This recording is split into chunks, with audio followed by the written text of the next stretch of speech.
Assalamualaikum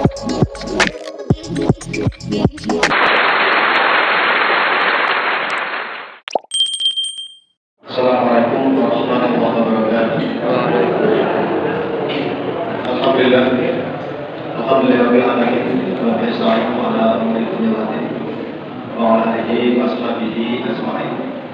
Subhanallah wa bihamdihi Allahumma shalli ala Muhammad wa ala ali Muhammad. Bapak Ibu rahimahullah, puji syukur alhamdulillah kita panjatkan kepada Allah Subhanahu wa taala bahwa sampai dengan malam hari ini Allah masih berikan kita nikmatnya sehingga kita bisa menunaikan kewajiban kita untuk memberikan sholat isya berjamaah, kemudian dilanjutkan dengan belajar bersama, ngaji bersama. Mudah-mudahan apa yang kita kerjakan pada malam hari ini diridhoi Allah, ditulis dicatat sebagai amal kebaikan buat kita, dan tentunya bisa bermanfaat di dunia wal akhirat.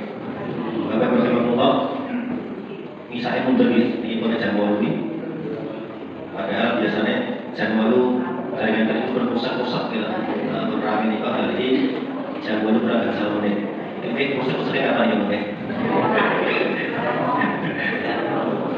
Kemarin kita menyampaikan tentang keistimewaan usia 40. Bahkan disebutkan dalam Al-Quran dan hadis. Di antaranya saat Abu Bakar usia 40 beliau masuk Islam, diikuti oleh kedua orang tuanya, bahkan anaknya serta cucunya. Maka pada saat yang suasana yang demikian hebat itu, Abu Bakar berdoa kepada Allah, memohon kepada Allah, memohon bimbingan bagaimana mensyukuri nikmat yang 40 tahun ini. Yang pada saat itu Abu Bakar dan keluarga mendapatkan anugerah yang sangat luar biasa, mendapatkan kehidupan baru, mendapatkan nafas baru. Kenapa disebut dengan kehidupan baru, nafas baru? Karena sebelum usia 40, apapun apa-apa yang Abu Bakar kerjakan ini tidak ada nilainya sama sekali di hadapan Allah. Karena apa? Karena belum masuk Islam. Jadi salah satu syarat utama diterimanya amal seseorang adalah Islam. Di samping nanti ada syarat ikhlas, Islam dan lain-lain. Tapi syarat utama diterimanya amal seseorang adalah Islam. Kalau nggak Islam, walaupun dia baik, romo, ambil toko berat ya, bantu pondok ini, tapi kalau nggak Islam, ya dicetak oleh Allah. Karena satu utama adalah Islam. Begitu pula jadi alami oleh Abu Bakar bersama keluarga. Sejak beliau lahir sampai usia 40, apa-apa yang Abu Bakar kerjakan ini nggak ada amal sama sekali, nggak dicatat oleh Allah sebagai amal, karena belum masuk Islam. Berarti ini sama dengan saudara kita yang non Islam. Kita naik sepeda motor, kita macet belalang, nanti ada dompet, ditulungi, disuruh untuk bengkel dibayari. Apa itu? Tapi kalau dia non Islam, berarti nggak ada cara amal di hadapan Allah. Hanya sebatas fitrah manusia adalah makhluk sosial yang harus tolong menolong. Hanya sebatas itu. Itu dengan kita bantu orang. Kalau saya tanya dengan Islam betul dulu, saya tanya nih, bantu orang menolongi dengan Islam betul betul. Fitrah manusia adalah makhluk sosial yang tolong menolongnya ada di depan. Kalaupun yang ditolong non Islam, selama kita menolong dengan ikhlas, tetap dicatat sebagai amal. Ini berbeda dengan non Islam. Makanya setelah mereka masuk Islam, Abu Bakar, bapak ibunya, anaknya, cucunya masuk Islam, berarti di depannya apapun apa-apa yang mereka kerjakan selama dalam kebaikan akan mulai dicatat oleh Allah sebagai amal ibadah. Maka itulah surat Al-A'raf ayat 15. Wabi al-ini an-asura alladhi an'amta 'alayya wa 'ala walidayya wa aqra sholihan tardahu aslih li fi dunyati. Ya Allah, berilah petunjuk, pembimbingan untuk mensyukuri nikmatmu yang telah kau berikan kepadaku, wa 'ala walidayya, daripada orang tuaku.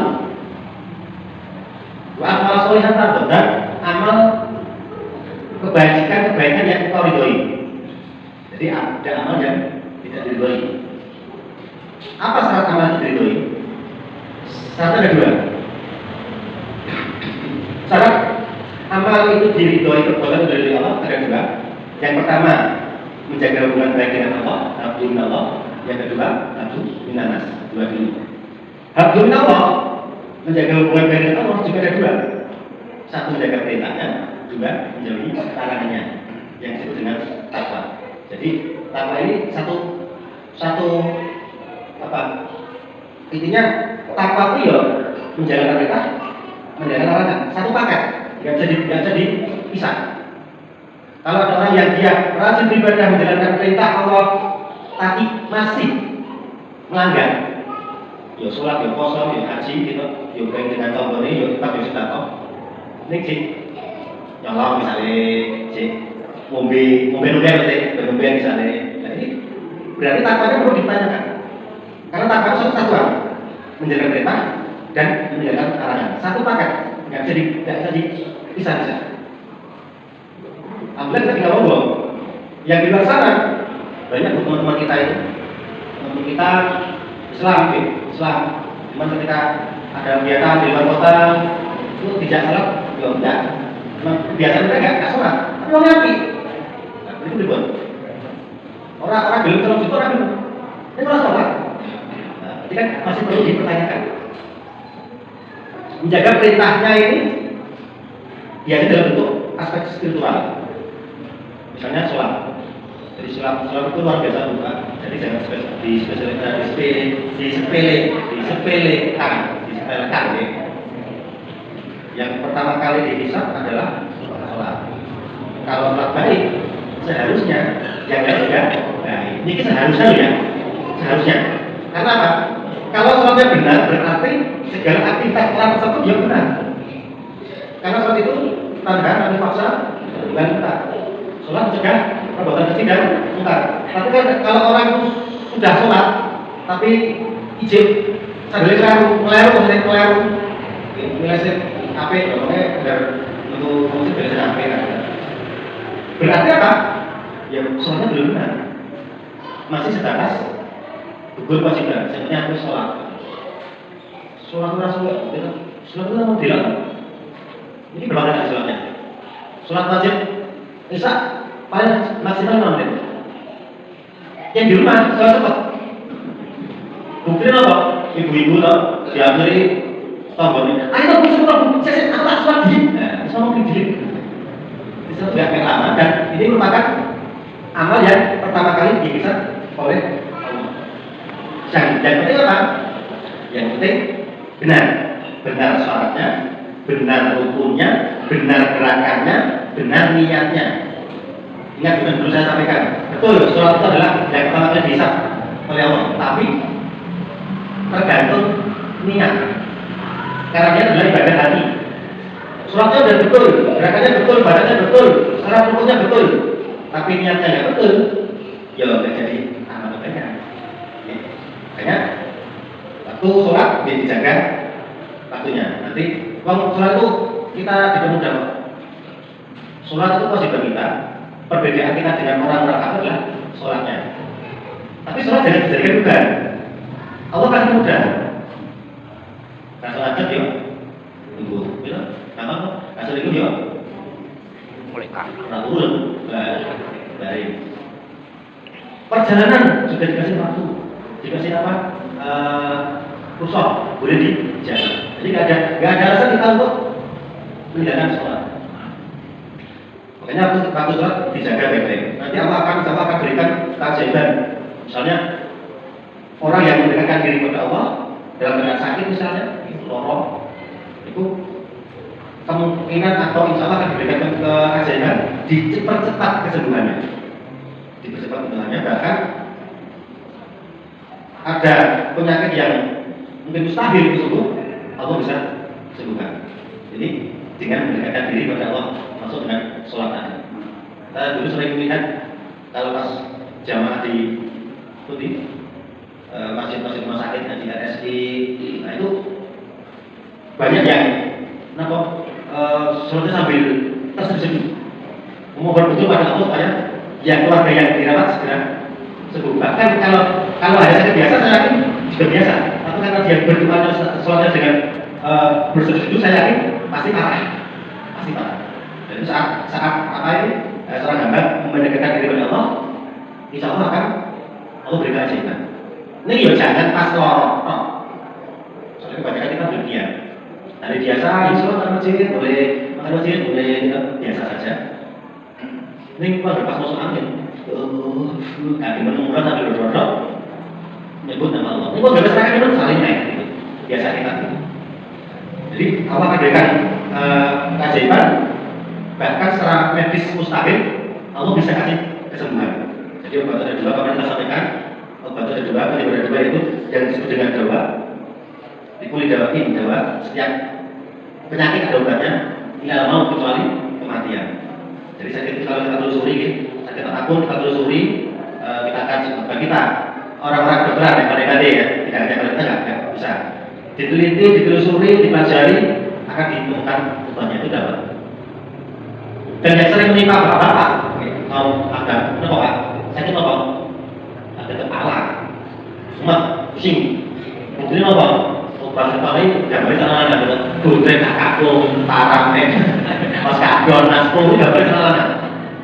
Berarti memang caranya berimut, wayang ya, SPP umat berbayaran, listrik teko, sing tugas nabi umat berdiri, bapak-bapak gaya remote ini, itu dapat.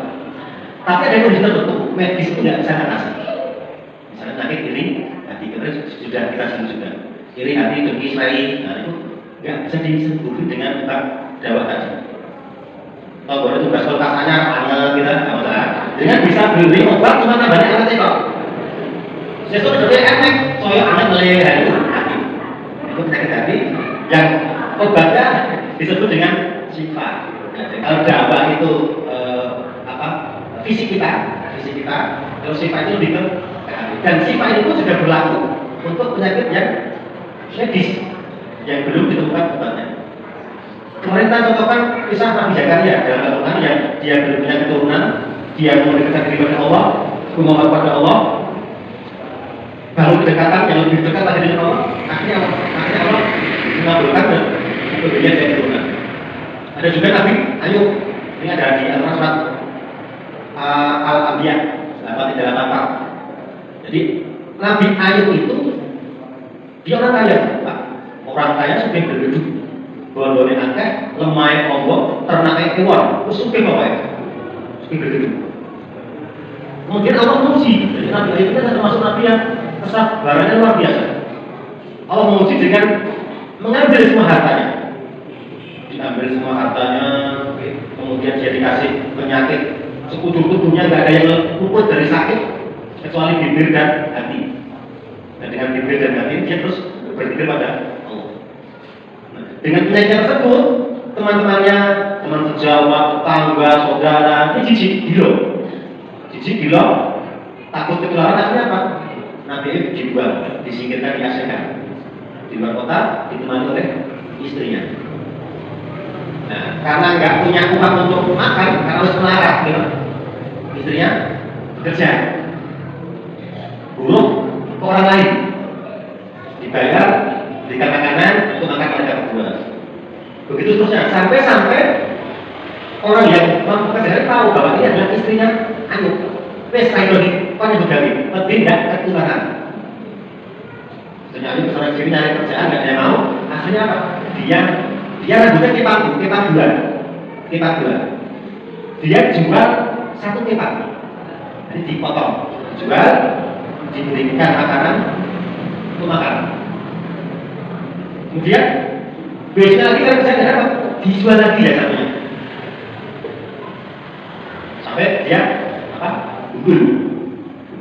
Nah, pada saat itu mengetahui Nabi Ayub mengetahui bahwa istrinya ini sudah gundul, tidak punya rambut. Kemudian Nabi Ayub ini berdoa dalam surat Al-Anbiya 82. Ya Allah, sungguhnya aku adalah hamba-Mu yang ditimpa penyakit, dan Engkau adalah Tuhan yang Maha Penyayang di atas semua penyayang. Kemudian Allah perintahkan Nabi Ayub ini untuk berjoki lemah. Dengan dia kalau dengan film-film sama sepuluh, berjoki lemah biasa-biasa. Berjoki lemah keluar air, Nabi Ayub disuruh untuk mandi dan minum air tersebut. Akhirnya semua penyakit Nabi Ayub tadi hilang, bersih, baik fisik, lahir dan batinnya disebutkan dengan air. Dan Allah membalikan semua kekayaannya, semua keluarganya kembali lagi ke Nabi Ayub. Ada di Quran surat Al-Anbiya 84. Jadi, Bapak Ibu, Nabi Ayub ini diuji dengan penyakit yang belum pernah orang rasakan sebelumnya dan tidak akan orang rasakan sesudahnya. Tapi kesabaran Nabi Ayub luar biasa. Dan medis mungkin mengatakan tidak mungkin sembuh, tapi Nabi Ayub bermohon kepada Allah, berdoa. Jawab dalam Quran surat tadi, fastajibna. Jadi kami kabulkan permohonan Ayub. Di akhir ayat tersebut ada kalimat wa dzikra lil abidin. Ini ditunjuk bagi hamba yang mau membangun hubungan baik dengan Allah, mau mendekatkan ibadah dengan Allah. Abidin, abid itu orang yang senang beribadah. Dengan senang beribadah itu abid. Kalau yang sembah Allah itu makbud. Kalau menyembah nakbud. Makanya dalam Al-Fatihah iyyaka na'bud. Na'bud itu menyembah. Iyyaka na'bud. Dan ini sifat. Jadi tadi kalau doa ini sifat. Ini di ada Quran surat Al-Isra 82. Dan berubah sebagai kata sebagai penyembuh atau jadi bisa jadi sifat. Dan di atas sifat adalah surat Al-Fatihah. Jadi surat Al-Fatihah ini surat yang luar biasa. Bahkan pernah ada penjelasan kisah seorang suku Arab yang tersengat Pulau Jengking Arab. Jadi Pulau Jengking Arab itu dengan kita beda. Kita di Pulau Jengking ini paling Abu, Umar, Yarim, Pun. Itu tak. Kalau Pulau Jengking Arab dengan Dintuk bisa meninggal. Yang ini Pulau Jengking itu ya mati. Pulau Jengking yang tidak hidup, mereka uangnya sih mati. Jadi di rukyah oleh sahabat dengan cukup membacakan surat Al-Fatihah. Sekali baca sembuh. Nah, dia baca motor Al-Fatihah misalkan buntut di dalam hari-hari. Bedanya nonton, akhirnya kodok. Ini yang buat. Jadi tingkat keyakinan, tingkat keimanan mungkin beda. Tapi poinnya adalah Al-Fatihah adalah satu-satunya surat yang diulang-ulang 17 kali dalam sehari. Dibaca langsung sholat pagi. Nah, kalau masih sholat kita tapi tidak dengan sunahnya. Allah berikan pada kita ini imun antibodi, iman yang kuat ketika kita ini mendekatkan diri pada Allah. Makanya orang yang berpuasa itu walaupun nggak makan atau makannya di pas sahur yang kuat. Karena apa? Imannya baru dekat dengan Allah. Wong poso Ramadan dengan hari biasa itu beda, rasanya beda. Imannya kuat sehingga apa? Ingin terus beribadah, sidik-sidik sing apik, mau nih baca fardu salam klepak ya yang dulu. Jadi apa wajar dan beda karena imannya baru meningkat dekat dengan Allah. Yang pertama. Poin yang kedua, tapi menjalankan perintah Allah. Yang kedua, meninggalkan larangan Allah. Jaga Allah, jangan berbuat sesuatu yang dilarang. Saya yakin kalau semua masuk Islam dengan kafir, hilang semua keburukan di negara kita. Nah, di Islam itu ada larangan minum khamr, ada larangan berjudi, ada larangan berzina, ada larangan curi, ada larangan ghibah, ada larangan molek, ada larangan semua ada. Dan semua itu sesungguhnya kalau kita tinggalkan dan arti tidak menjalankan larangan tersebut akan membentuk suasana yang harmonis yang Allah akan memberikan keberkahan pada negara kita. Semua larangan ditinggalkan. Wong dodol ora nek wong tutup waktu sholat. Karena pada ini semua kejahatan enggak dilakukan. Kenapa? Islamnya kafir. Tapi kalau belum kafir ya seperti yang saya katakan tadi, ya sholat, ini ya belum kalau cukup misalnya. Jadi belum kafir. Kemudian apa yang setelah itu? Tadi yang pertama adalah hubungan baik dengan Allah, Alhamdulillah. Ada dua, menjalankan perintah Allah dan menjalankan larangannya. Kemudian yang kedua, Abdul Minanas. Bahkan ada yang menyebut Abdul Mas dengan manusia. Bahkan ada yang menyebutkan dengan Abdul Makhlukah. Hubungan dengan semua makhluk kita Allah, tidak hanya manusia. Ada yang mengatakan dengan demikian.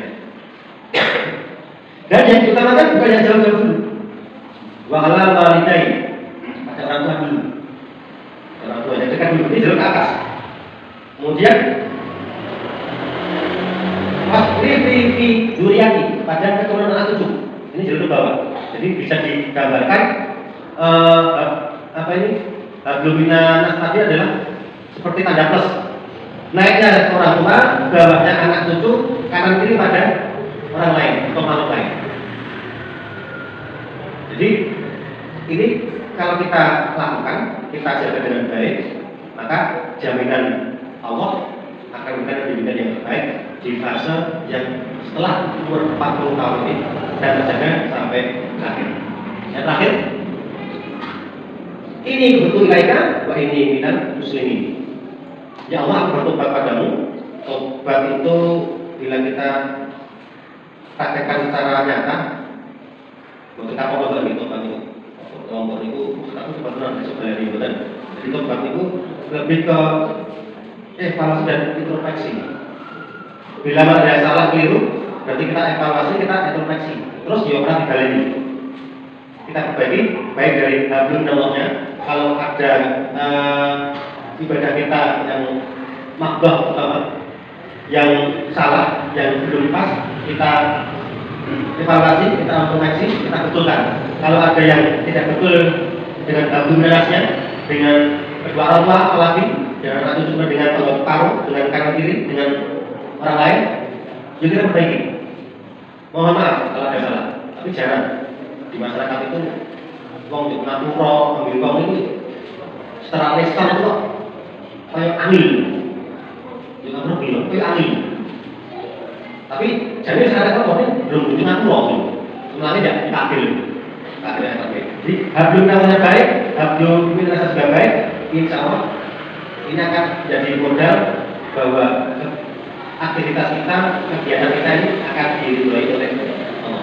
Mudah-mudahan ini bisa kita terapkan di kehidupan kita sehari-hari sehingga amal-amal kita ini betul-betul dicatat oleh Allah sebagai amal kebaikan yang nantinya ini senjata kita, selalu kita menghadap kepada Allah. Ini bayangkan kalau misalnya setiap perbuatan baik yang kita lakukan dari kecil, dari balik sampai sekarang ini kok tidak punya nilai di hadapan Allah, berarti mati-mati.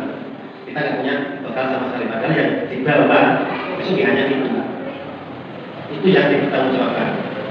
Mudah-mudahan apa yang kita sampaikan ini bermanfaat.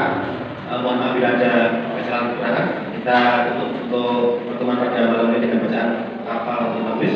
Subhanallah.